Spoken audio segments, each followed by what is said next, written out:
como embajador en Caracas, Venezuela. Sí, para conversar al respecto ya está con nosotros Pablo Cabrera, ex embajador y diplomático. ¿Cómo estás, Pablo, tanto Hola, tiempo? Pablo. ¿Cómo te va, Josefina? ¿Cómo estás, Matías? Los dos. El grupo acuoso del río. Sí, y pues río. exactamente, somos Sí, la dupla sí. fluvial de Radio Duna. Exactamente. Qué bien, me alegro mucho. Gusto saludar. Sí. Pablo, a ver, ¿cómo ves tú esto? Primero, ¿es normal que un país con el cual tú mantienes relaciones no es mal visto, no es una afrenta no tenerle embajador nombrado, como diciendo, mire, tengo relaciones, pero la verdad que no, Está por ahí nomás. no dan como mandarle embajador, que es la situación previa a la que vamos a mencionar, pero eso como antecedente. Sí. Mira, siempre hay una excepción en esto, porque antes lo normal era que si tú eras relaciones diplomáticas y eras país amigo, era lo lógico que le mandaras un representante a ese país que representara al Estado y al presidente o al jefe de gobierno de ese país. Pero hoy día pasan muchas cosas raras, hoy día el mundo está muy desordenado y existe, por ejemplo, en Europa hay una guerra entre países y existen los embajadores acreditados. Entonces, ¿Qué eso ¿a qué te refieres con que tienen embajador No han roto ruso en Ucrania y relaciones, embajador ucraniano en Rusia? ¿Eso? Claro, y Europa, la Unión Europea, los embajadores de Europa tienen embajadores acreditados en Rusia y ejercen sus funciones, y los embajadores rusos en Londres, en París, en Roma están vigentes.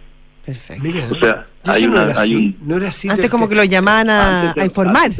O se rompían relaciones, Claro. o se llamaban a informar, o se retiraban. Bueno, hay una manera así de retirar el embajador en señal de protesta. Eso existe. Se usa, Acuérdate, sí. en Chile hay un caso muy típico, aparte de lo que no tenían relación en la época de Pinochet, era, ¿se acuerdan cuando usted, en el caso de Sheila Cassie en Inglaterra, cuando retiró el embajador de Inglaterra por un tiempo, en protesta por lo que había pasado, ¿se acuerdan? Entonces, No, yo no me acuerdo, no, la verdad, para serte sincero. son normas diplomáticas que existen, que son mensajes y simbologías que de alguna manera muestran el ritmo de la relación y el enfriamiento o congelamiento de las relaciones. Por eso hoy día que haya nombrado un embajador Chile, a mí me parece una medida oportuna. Y no cualquier embajador, estamos hablando de un peso pesado de la política chilena, que además cumplió labores diplomáticas en Brasil, en el gobierno de Michelle Bachelet. Sí, a mí me parece bien que hayan nombrado a Jaime Gazmuri, un hombre que ha sido senador, presidente de la Comisión de Defensa del Senado de Chile, ha tenido por muchos periodos, ha sido embajador. Hubiera preferido uno de carrera, pero eso es a lo mejor una formación profesional o de formación profesional, no sé.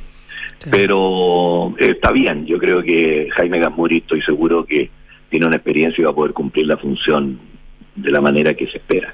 Ahora, por lo que se ve y por lo que se supone, por lógica, es que Chile necesitaba tener un embajador allí porque Chile está muy necesitado de tener fluidez de relaciones con Venezuela para tratar de atender los casos de migración, lo hemos visto recientemente con los viajes, y poder tener un punto de contacto más fluido. Eso es razonable hacerlo, ¿no? Mira, y es razonable no solo por eso también. Yo creo que hoy día América Latina ha mostrado que puede ser un punto de interés para algunos sectores del mundo. En el caso de Europa, ustedes han visto que y del Asia han venido ministros de relaciones de países que antes no venían habitualmente a América Latina, vienen a Chile, a Perú, a Brasil, a Argentina.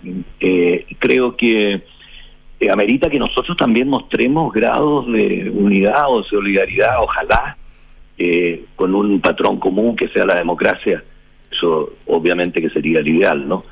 Pero en el mundo hoy día está, como decía al inicio, está muy desordenado, hay que ordenar esto, y creo que América Latina, para fluir y para que hayan relaciones, incluso para fomentar la democracia, si un país está débil en eso, es mejor tener representantes y conversar con esos países que desestimar la relación y alejarse. Pablo, lo que pasa es que Chile y Venezuela hemos tenido mucho altibajo. Pero concretamente, ¿qué puede hacer un embajador para fomentar esos progresos democráticos? O sea, ¿qué podría hacer el Jaime Gazmuri en Venezuela para avanzar en ese sentido, en la práctica? Mira, el embajador, como dice sus cartas credenciales, es el representante del máxima autoridad del país que lo envía. Eso significa que tiene espaldas políticas, que tiene acceso a la toma de decisiones en el país donde está acreditado. Se llaman embajadores extraordinarios y plenipotenciarios, que no es lo mismo que haya un encargado de negocio. Un encargado de negocio, las relaciones se manejan solo a nivel de direcciones de la Cancillería, etcétera, y no acceden a veces a los altos niveles de decisión política en sus países. Los contactos también.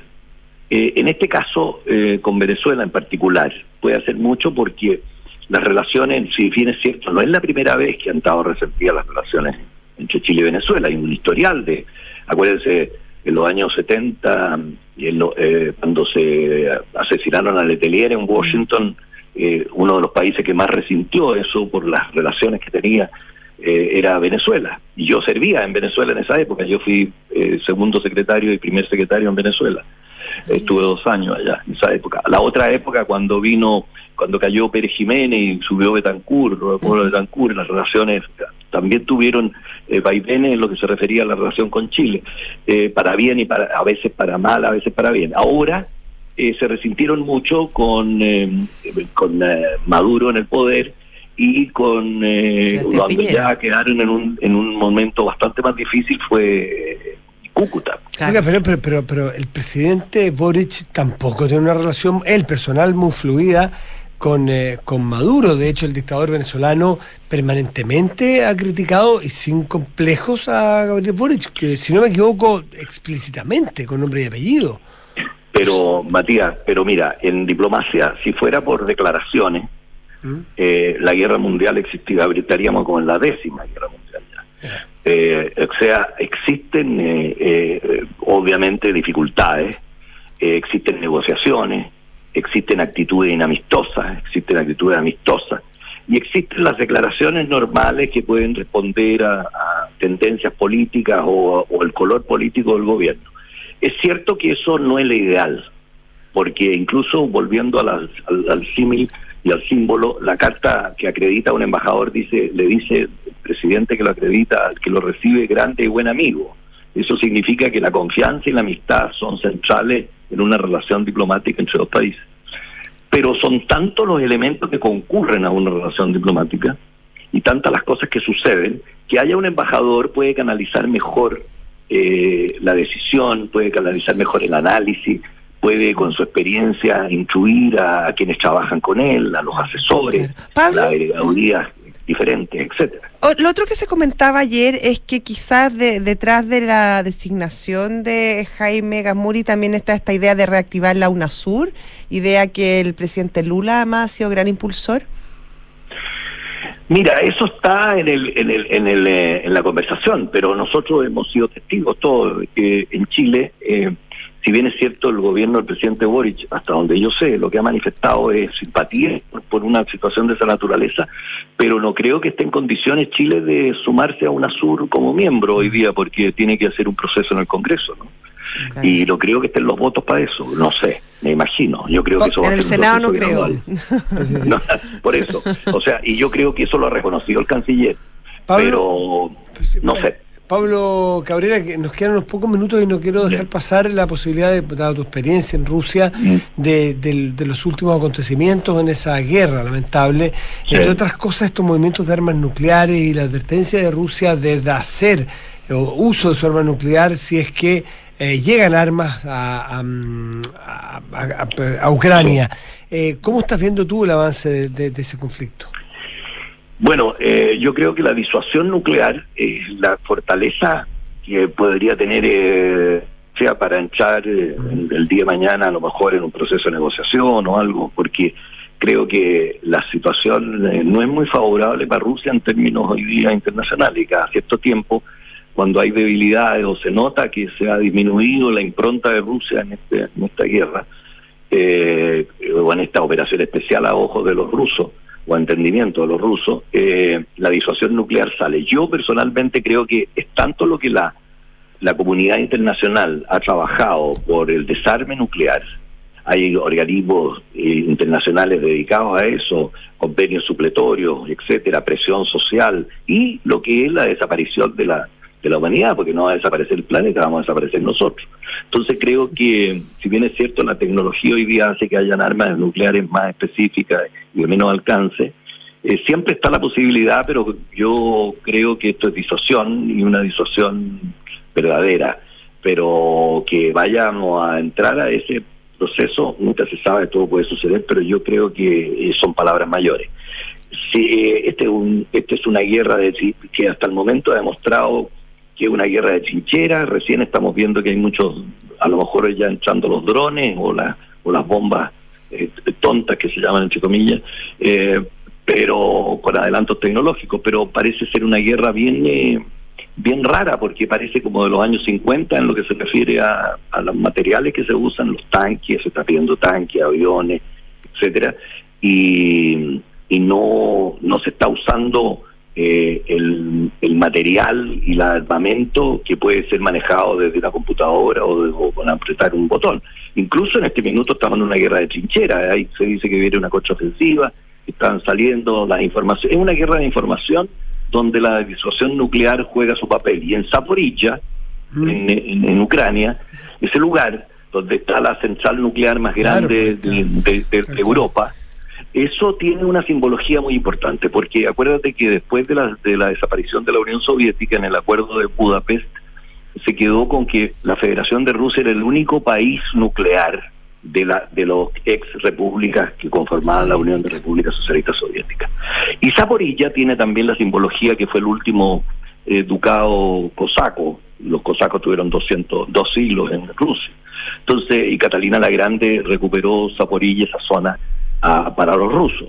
Y Crimea fue también Catalina la Grande la que lo recuperó del Imperio Otomano. Uno de los cosacos rodó. O sea, hay una simbología histórica de cara a la población rusa en lo que es esta guerra de comunicaciones, que va más bien dirigida a su pueblo que a los países de Europa, y decirle que somos, como dice, a los ojos de los rusos, estoy hablando a la concepción de los rusos, somos poderosos, tenemos armas nucleares, somos los únicos, nadie humilla a Rusia, tenemos armas nucleares y las podemos usar.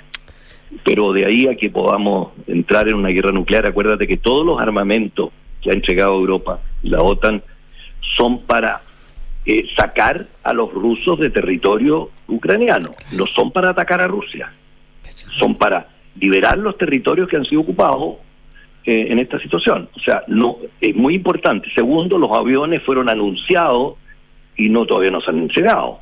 Le van a hacer una preparación, eso también es disuasión.